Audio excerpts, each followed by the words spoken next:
meme coin millionaire. You're 16. It's late, like way too late for a school night late. You're in bed, lights off, half asleep when your phone buzzes with a message from your mate. Bro, buy this coin now. You squint at the screen, open the link, and see the name Boner. You laugh. Of course, it's called Boner. Every stupid coin has some degenerate name, and somehow that makes you trust it more. You think about it for 2 seconds, shrug, and chuck in $100.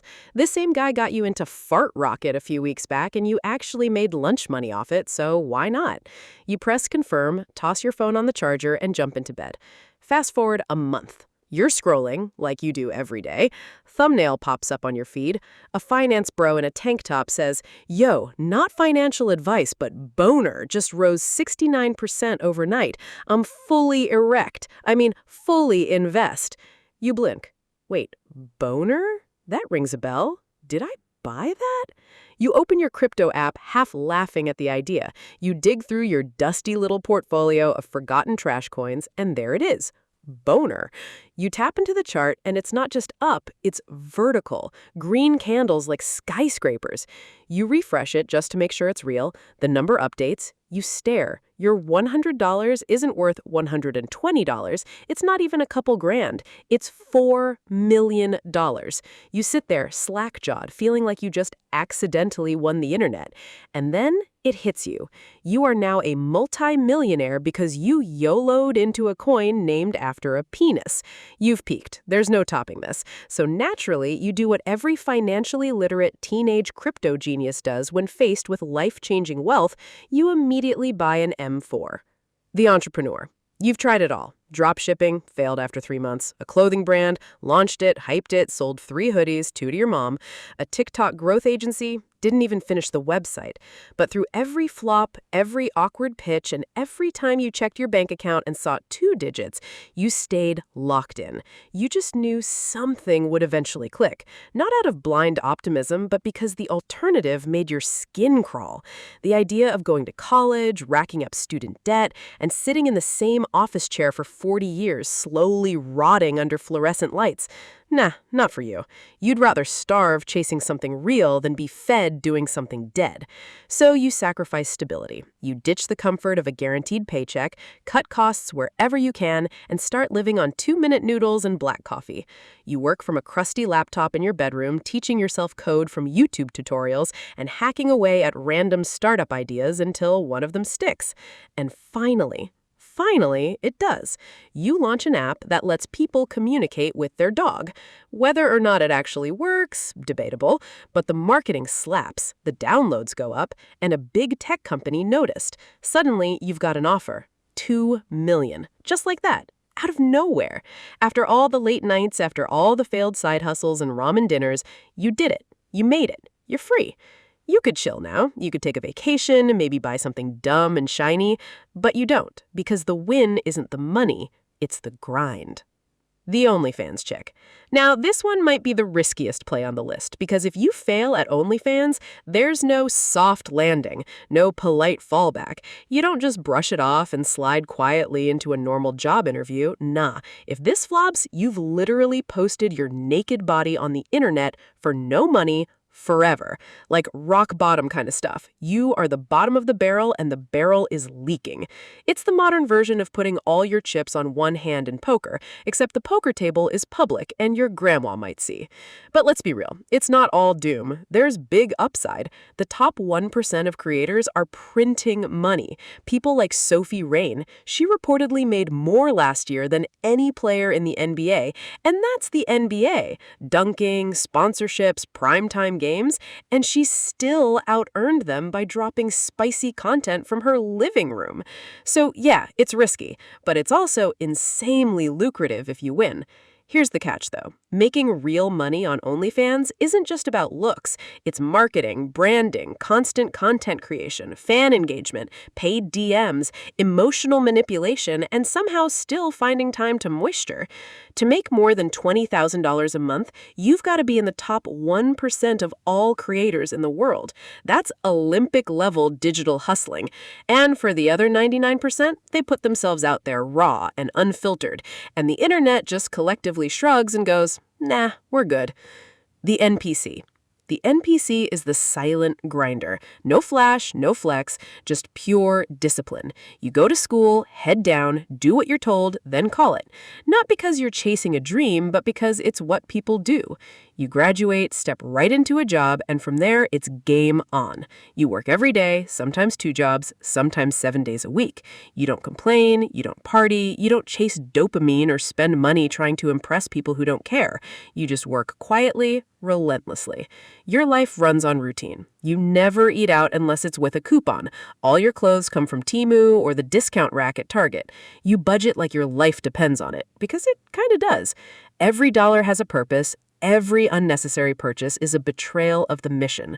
You're not trying to live your best life in your 20s. You're trying to buy freedom. And here's the twist. After 15, maybe 20 years of this, you do it. You actually do it.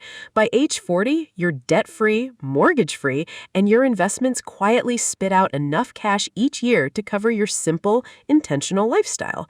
You don't live in a mansion, you don't drive a Tesla, but you don't have a boss either. You live in a small, paid-off home, and your days are your own. You read books, you play video games, you go on long walks without checking the clock. Wait, you're rich. You're 23. You're hot, like really hot. You've got runway cheekbones, 300K followers, and a skincare routine that costs more than most people's rent. And now you're engaged to the love of your life, a charming, wise, slightly older gentleman. He's 75, he has stage 4 cancer, and he calls you Angel, even though he forgets your name sometimes. When people ask why you're marrying him, you smile sweetly and say, "Because I love him. Age is just a number." And technically, so is a bank balance. Everyone around you knows exactly what's going on. His friends know, his nurses know, the waiter at your engagement dinner definitely knows. But you keep the act tight. When his adult children pull you aside and mention his $100 million estate, you widen your eyes and gasp like you just found out Santa Claus is real. Oh my God, I had no idea. Cue Oscar-worthy performance. They roll their eyes, you roll with it. This is a strategy that technically can't fail if you get to the finish line. No business risk, no taxes, no startup capital. The asset is already acquired. You're not investing, you're inheriting. But let's not pretend it's easy. You can't just Google how to find a dying billionaire. There's no blueprint, no mentorship group, no rich elderly men accelerator on YouTube. And when the will's signed, the final breath is taken, and the dust settles, congrats, you just pulled off one of the oldest wealth-building plays in the book. It's not glamorous, it's not ethical, but damn, it's effective.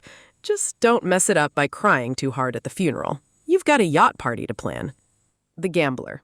You walk into the casino, nerves buzzing, palms slightly sweaty, and the odds fully stacked against you. You hear the siren call of your favorite game, roulette. You make your way to the table, you slap your $100 down and pick black. The wheel spins, the ball clacks, everyone watches, and boom, black. You're at $200. Most people would pocket the win. Most people would walk. But you're not most people. You double down. Black again. $200 becomes $400. Your hands are shaking now, not from fear, but from something worse. Momentum. You feel it. The table's hot. You repeat the process again and again. $400 to $800, $800 to $1,600. Before you know it, you've got people gathering around watching this lunatic casually pressing his entire stack onto black every single time. The crowd's growing, murmuring with each spin. You're not just gambling now. You're putting on a show. $100 turns into over $800,000. You've done it. You've beaten the house in a way that shouldn't even be statistically possible. 13 blacks in a row. The table is silent now. The dealer looks at you like you've summoned dark forces. You're sweating through your shirt. The pit boss is suddenly way too interested in your next move. And still, you can't stop. You can't walk away now, not when black's been hitting like a drum beat straight from the gods. You push your entire stack forward, over $800K riding on one last spin. Everyone's holding their breath. The wheel starts turning again. The ball spins, bounces, hits the little diamond ridge with a sickening click, and dances around the edge. Your vision narrows. It feels like slow motion. It clinks, clinks, then drops. black again. You just turned $100 into over $1 million. Your head is spinning. You've somehow bent probability to your will. And this time, you leave. You take your chips, your luck, your shaky hands, and you cash out. Just like that, your life has changed forever. You walk out of the casino a millionaire, the influencer. You start off posting cringe TikToks from your bedroom, lip sync, trends, fake story times, whatever gets views. At first, it's just your cousin and a few bots liking your stuff. But you keep at it. Slowly, the numbers go up, you build a following. One day, you wake up and brands are in your inbox. Your first deal? A print-on-demand t-shirt company selling a knockoff Kermit the Frog. The shirts suck. They're thin, shrink in the wash, and feel like cardboard. But you make a post hyping it up as limited edition, high-quality streetwear, and somehow it works. You clear $10,000 from a single video. From there, it's easy. You keep posting, keep growing, keep promoting garbage products with a smile. Blue light glasses, fake supplements, drop-shipped everything. And honestly, you don't feel bad. If people are buying this stuff, that's on them. You're just playing the game and playing it well. One of one, being the best in the world at something, or even top 100 or 1,000, depending on how popular that specific thing is a sure way to make money. But there is a very big range here. Think about LeBron James, the GOAT of basketball. He made over $47 million in 2024 just from his NBA contract alone. Then he made another $70+ million from sponsorships and other things off the court. Think about that. Over $100 million in a single year just from being the greatest basketball player of all time. And no, Jordan isn't anywhere close. Now, for an activity like pool, let's take Efren Reyes, who is supposedly the best pool player. He has an estimated net worth of $2 million. Still great, but no $100 million in a single year. It all comes down to how much money these different sports generate and how much the individual can generate different brands.